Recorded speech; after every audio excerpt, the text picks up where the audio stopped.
ಧರ್ಮಸ್ಥಳದಲ್ಲಿ ನೂರಾರು ಅಪರಿಚಿತ ಹೆಣ ಹೂಳಲಾಗಿದೆ ಎಂಬ ಆರೋಪ ಪ್ರಕರಣದ ಪ್ರಮುಖ ರೂವಾರಿಗಳಲ್ಲೊಬ್ಬರಾಗಿದ್ದಂತಹ ಮಹೇಶ್ ಶೆಟ್ಟಿ ತಿಮರೋಡಿ ಈಗ ಮತ್ತೆ ಸುದ್ದಿಯಲ್ಲಿದ್ದಾರೆ. ಬುರುಡೆ ಗ್ಯಾಂಗ್ ಹೆಸರಿನ ಯಕ್ಷಗಾನ ಪ್ರಸಂಗ ಸಂಬಂಧ ಯಕ್ಷಗಾನ ಕಲಾವಿದರಿಗೆ ಅವಾಚ್ಯ ಶಬ್ದಗಳಿಂದ ನಿಂದಿಸಿದ್ದಲ್ಲದೆ ಬೆದರಿಕೆ ಹಾಕಿರುವಂತಹ ಆರೋಪ ತಿಮರೋಡಿ ವಿರುದ್ಧ ಕೇಳಿಬಂದಿದೆ.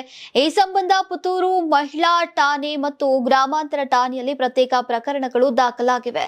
ದೇಶಾದ್ಯಂತ ಭಾರಿ ಸದ್ದು ಮಾಡಿದಂತಹ ಧರ್ಮಸ್ಥಳ ಪ್ರಕರಣ ಹೋಲುವಂತಹ ಕತೆ ಹೊಂದಿರುವಂತಹ ಬುರುಡೆ ಗ್ಯಾಂಗ್ ಹೆಸರಿನ ಯಕ್ಷಗಾನ ಪ್ರಸಂಗ ನಿರ್ಮಾಣ ಮಾಡಲಾಗಿತ್ತು. ನೀವು ಸಣ್ಣ ಆಗ್ಬೇಕಲ್ವಾ? ಅದು ಒಂದು ಉತ್ತಮ ಆಹಾರದಿಂದ ಸಣ್ಣ ಆಗ್ಬೇಕಲ್ವಾ? ಪ್ರತಿದಿನ ನಮ್ಮ ಜೀನಿ ಸ್ಲಿಮ್ ನ ಯೂಸ್ ಮಾಡಿ ಯಾವುದೇ ಸೈಡ್ ಎಫೆಕ್ಟ್ ಇಲ್ದಂಗೆ ನೀವು ಸಣ್ಣ ಆಗ್ತೀರಾ.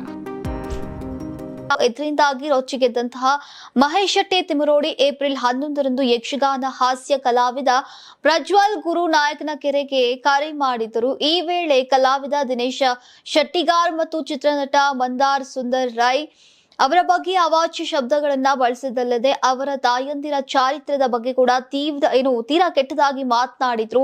ಈ ಆಡಿಯೋವನ್ನ ದಿನೇಶ್ ಶೆಟ್ಟಿ ಮತ್ತು ಸುಂದರ್ ರೈಗೆ ಪ್ರಜ್ವಲ್ ಕಳುಹಿಸಿದ್ದು ಅದನ್ನ ಕೇಳಿ ಕಲಾವಿದರು ತೀವ್ರ ನೊಂದಿದ್ದಾರೆ. ಈ ಹಿನ್ನೆಲೆಯಲ್ಲಿ ಸುಂದರ್ ರೈ ನೀಡಿದಂತಹ ದೂರಿನಡಿ ಪುತ್ತೂರು ಗ್ರಾಮಾಂತರ ಠಾಣೆಯಲ್ಲಿ ತಿಮರೋಡಿ ವಿರುದ್ಧ ಎಫ್ಐಆರ್ ದಾಖಲಾಗಿದ್ರೆ ದಿನೇಶ್ ಶೆಟ್ಟಿಗಾರ್ ತಾಯಿ ಲೀಲಾವತಿ ಶೆಟ್ಟಿಗಾರ್ ದೂರಿನಡಿ ಈಗ ಮಹಿಳಾ ಠಾಣೆಯಲ್ಲಿ ಮತ್ತೊಂದು ಪ್ರಕರಣ ದಾಖಲಾಗಿದೆ.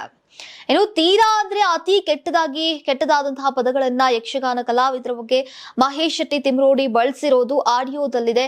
ಒಂದು ಮಗುವಿಗೆ ಅನ್ಯಾಯ ಆಗಿರುವಂತಹ ವಿರುದ್ಧ ನಾವು ಹೋರಾಟವನ್ನ ಮಾಡ್ತಿದ್ದೇವೆ, ಇವರು ಅದನ್ನ ಹಾಸ್ಯ ಮಾಡ್ತಾ ಇದ್ದಾರೆ, ಆ ಬಗ್ಗೆ ಕತೆ ಬರೀತಾರೆ. ಯಕ್ಷಗಾನ ಮಾಡ್ಲಿ, ಹೊಟ್ಟೆಪಾಡಿಗೆ ಅದನ್ನ ಮಾಡುವುದು, ಆದ್ರೆ ಈ ಕತೆ ಯಾಕೆ? ಅವರ ಕುಟುಂಬಸ್ಥರ ಕಥೆಯನ್ನೇ ಮಾಡಬಹುದಿತ್ತಲ್ವಾ? ಈ ರೀತಿಯದ್ದನ್ನ ಮಾಡುವಂತಹ ಮೊದಲು ಜಾಗೃತಿ ಇರಬೇಕಿತ್ತು. ಯಕ್ಷಗಾನಕ್ಕೆ ಒಂದು ಮರ್ಯಾದೆ ಇದೆ ಅಲ್ವಾ ಅಂತ ಮಹೇಶ್ ಶೆಟ್ಟಿ ತಿಮರೋಡಿ ಪ್ರಶ್ನಿಸಿರುವುದನ್ನ ಆಡಿಯೋದಲ್ಲಿ ಕೇಳಬಹುದಾಗಿದೆ. ಜೊತೆಗೆ ಈ ವಿಷಯವನ್ನ ಅವರಿಗೆ ಮುಟ್ಟಿಸು ಅಂತ ತಿಮರೋಡಿ ಹೇಳಿರುವಂತಹ ಮಾತುಗಳನ್ನು ಕೂಡ ಈಗ ಗಮನಿಸಬಹುದಾಗಿದೆ.